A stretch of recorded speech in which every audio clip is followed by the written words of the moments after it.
We are pleased to be able to provide you with exciting news on Christmas Eve as well. Our Christmas episode revolves around a Warhammer 40k adaptation, Ash's and Pikachu's Pokémon Exit, the prospect of a Black Adam sequel, and a film adaptation of the horror game Five Nights at Freddy's.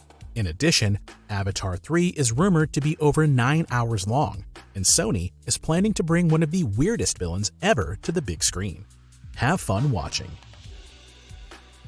The Pokémon franchise has had an impact on entire generations. Some grew up with the anime from 1997, which is still running today, while others were introduced to it by the popular Game Boy games, trading cards, or Pokémon Go. But there is one thing that most people agree on. The franchise is iconic and will continue to inspire children and adults in the future. At least for the 25-year-old anime series, however, there will now be a significant change. According to current reports, the main series will have to get by without its protagonist Ash and his faithful companion Pikachu in the future.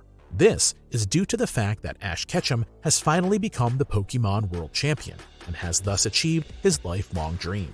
After so many years on screen, their farewell will be duly commemorated with an 11-part miniseries aimed to be a Pokémon Master, which will be released in Japan in just a few weeks. It is also already known who will follow in the immense footsteps of Ash and Pikachu, namely 2 new characters. They are named Rico and Roy and come from the Paldea region. Pikachu will also be replaced by the Pokémon Spirigatitu, Fuecoco, and Quaxley. Since not much is really known about the newcomers, there are a lot of rumors. One of the most prominent speculations suggests that the 2 will be Ash's children. We won't have to wait too long for the first season with the new characters. Season 26 starts in April, so speculations will certainly keep going until then. What's your theory on Riku and Roy? Could they really be Ash's children, or have you got your own ideas? Feel free to tell us in the comments. After an extensive promotional tour, Black Adam hit theaters on October 21, 2022. The hype was huge, which was mainly due to the smart marketing of DC and Dwayne Johnson. Yet, it is considered safe to say that a sequel is no longer in the works. The reason is not so much the devastating reviews or the lack of ticket sales, but a general restructuring of the DCEU under the creative direction of James Gunn and Peter Safran. Almost all of the planned movies and sequels that were somehow connected to the so-called Snyderverse, or the old DCEU, have been cancelled. Instead, DC plans a turning point. As Dwayne Johnson confirmed for the first time a few days ago, Black Adam 2 will therefore not be released in the near future, not in the first chapter of the new DC universe at least. This doesn't sound like a complete farewell like that of Henry Cavill as Superman, for example. Nevertheless, at least for the time being, we won't get to see anything more of Black Adam. The new developments at DC are a slap in the face, especially for Dwayne Johnson, since the 50-year-old has been advocating for a Black Adam movie for years and was also one of the key people behind the temporarily projected return of Henry Cavill. Thus, Johnson's statement that Black Adam will play no role in the next chapter of DC only could also be some kind of self-therapy after hitting the rocks. But from a financial point of view, a Black Adam 2 would hardly be attractive. We are all the more interested in seeing the future of the new DCEU. It's been a turbulent few weeks for actor Henry Cavill. First, he announced his withdrawal from the Witcher series at Netflix in order to presumably get more involved with DC. Then came the sudden end of his Superman, and a Man of Steel 2 was off the table in no time. The reason given was a restructuring of the DC universe, for which there are completely new plans under James Gunn and Peter Safran. Now, Cavill announced the switch to an Amazon project that should appeal to many fans. It's for a series for the Warhammer 40k universe.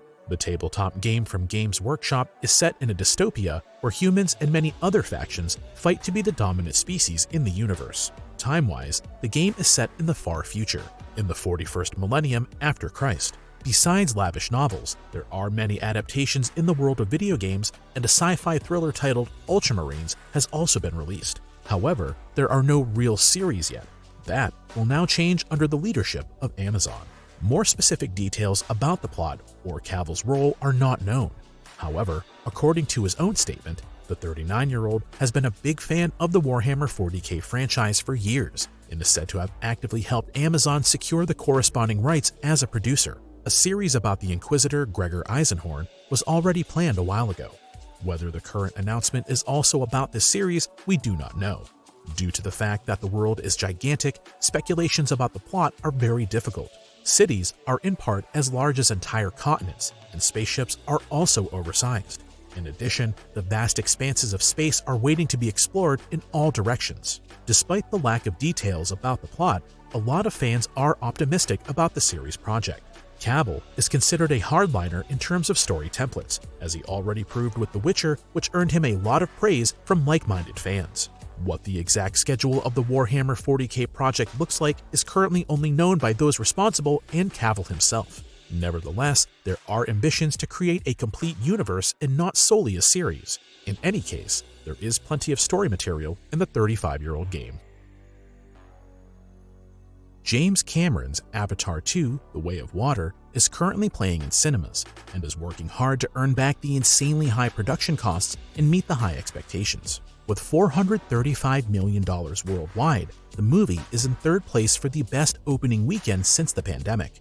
Both Doctor Strange and the Multiverse of Madness and Spider-Man: No Way Home were able to outperform James Cameron's mega project. Behind the scenes, there is little time to rest, despite the theatrical release on December 16th. After all, there are still 3 films to go before Cameron's vision is fully brought to the big screen.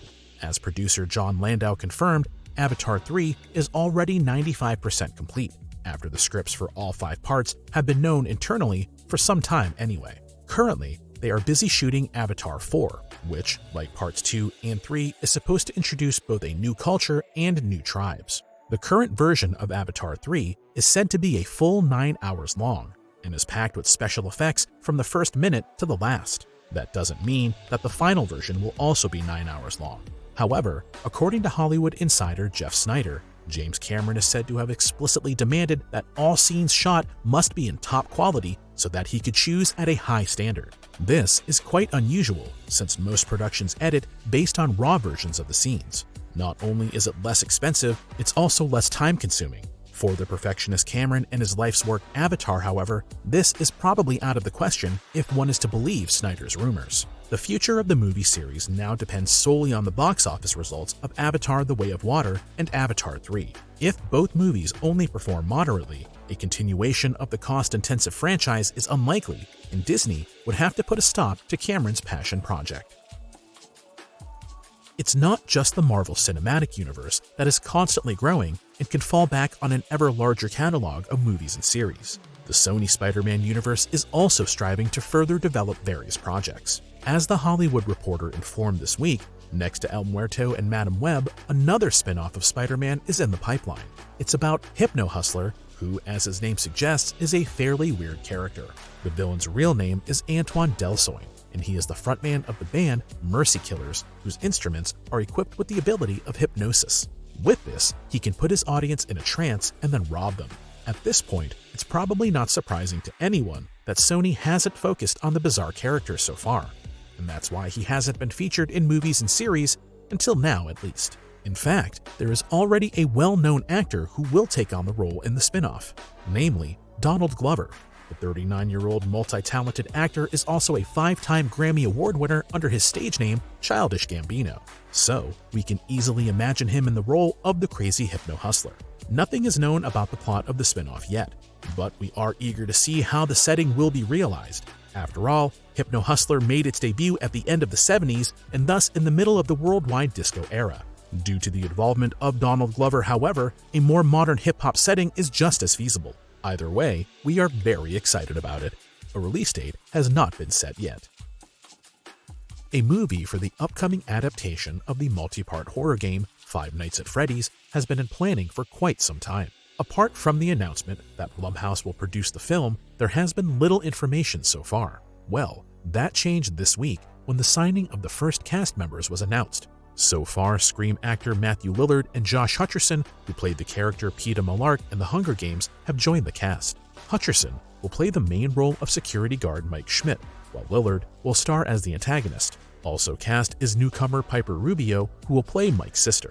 Gathering behind the camera are Emma Tammy, who steps in for the Harry Potter director Chris Columbus, who was originally slated to direct, and Five Nights at Freddy's creator Seth Cuddeback and Scott Cawthorn, who are working with Tammy on the script. The Five Nights at Freddy's video games are about a gradually unfolding backstory, which at times is not told chronologically.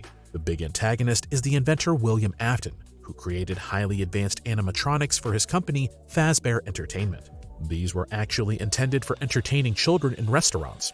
As it later turns out, there is much more behind the characters than just harmless fun, as security guard Mike will very quickly discover during his shifts. In the world of gaming, Five Nights at Freddy's is a well-established franchise with 9 games in its main series. It is not known whether the entire storyline will be adapted into a movie straight away or whether the one or other option might be left open in case of success. The shooting of the film is scheduled to start in a few months.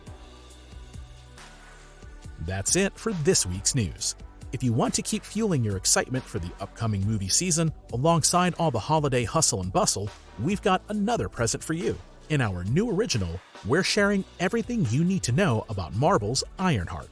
And feel free to let us know in the comments which upcoming movies and series you cannot wait to see. Please enjoy the next few days. Merry Christmas, everyone.